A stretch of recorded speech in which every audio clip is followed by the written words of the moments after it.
All right, here we go. NFL 2023 season picks. Pretty spot on last year with our fantasy football action. Was big on Trevor Lawrence, nailed it. He was being like QB 15. I said he'd finish as a QB top 10. He was even QB 20. Yeah, he was in the top 10. You were feeling pretty good if you were starting him every time. And same for Justin Fields. He ended up as QB 5, if I'm not mistaken. I think both of these guys making their jump, and I think what you're going to see is a distinguished group of the running quarterbacks, Justin Fields, Lamar Jackson, and Jalen Hurts. Those guys are all kind of three similar kind of guys. Josh Allen fits in between, and then you got Justin Herbert, Patrick Mahomes, and Trevor Lawrence as those more traditional quarterbacks who still can actually run a bit. They'll give you some points there too.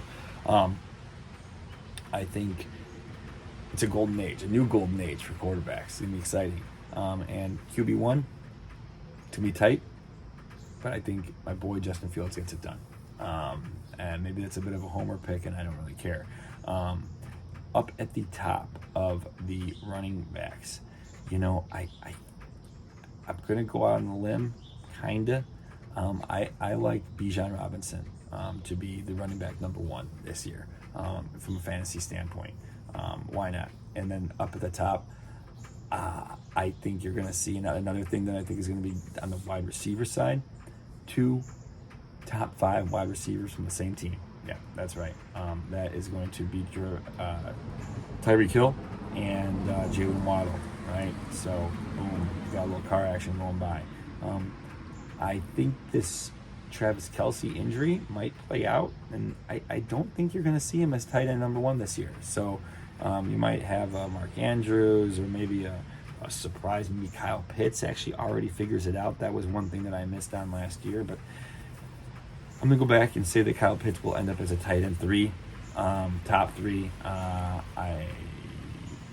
I said that last year, but I think his talent is just too good, and I think Atlanta is going to win that division with about a 10-7, maybe even 11-6 record.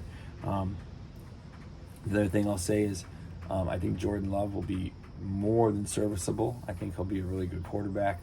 And as far as what you're going to see from more picks, right, with fantasy implications, I don't really see anything on the quarterback end. I think what you got in those top 7 guys is what you got.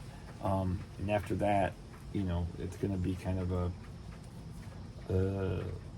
real line in the sand, if you will, between those top 7 guys and then the rest of the field. And I think they might be kind of close in those top 7 too.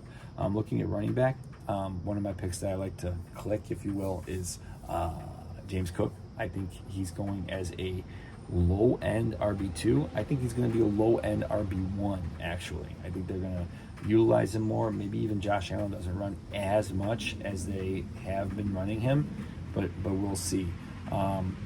Some other picks that I like real big off the surprise pick.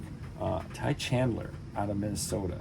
I don't think Alexander Madison has the breakaway speed that you want, and what you could really do with a team like Minnesota playing in a dome, as a dome team now. You want a guy who's got that breakaway speed, and don't be surprised if Ty Chandler ends up as an RB2. I like that pick a lot as a real sleeper, the backup right now on Minnesota. And then, like I said, I really like Bijan, maybe as a surprise wide receiver.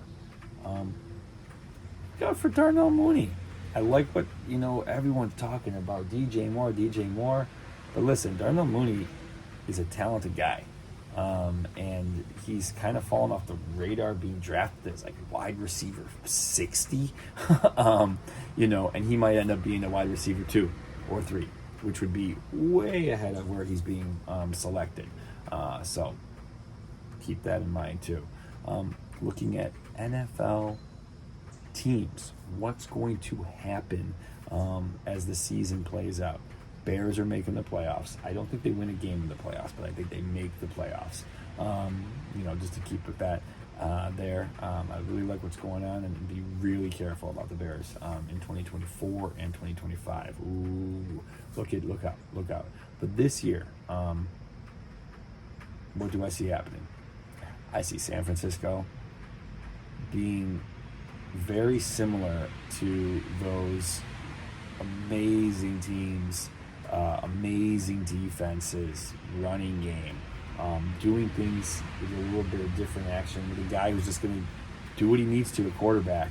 And, very similar to the 2000 Ravens or the 1985 Bears.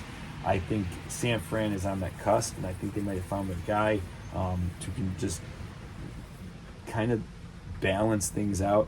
And I think San Francisco beats the Buffalo Bills. I know the Bills are going to get to the Super Bowl, and everyone's going to be probably cheering for the Bills. They'll be the darlings. I know I picked them to win it last year, but I think the Bills have enough to get there again, making it through that very, very difficult AFC. And I think the Niners beat the Bills in the Super Bowl. So that's what I got. Hope you guys liked all those picks. And I will see you, and I'll do a recap of it in the description below. Peace. Go Bears.